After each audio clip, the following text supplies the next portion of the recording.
Sekretaris Daerah Aceh M. Nasir menegaskan pentingnya kolaborasi lintas sektor dalam menjaga stabilitas harga dan mengakselerasi digitalisasi keuangan daerah.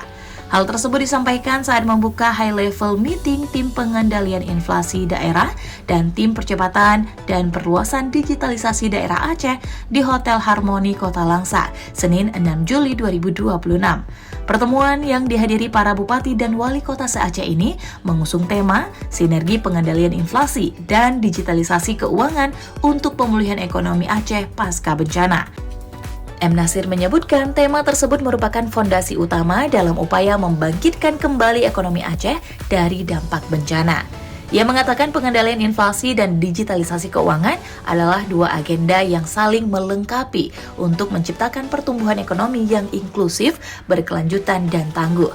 Dalam forum tersebut, Sekda M. Nasir menekankan bahwa inflasi daerah sangat bergantung pada efektivitas koordinasi.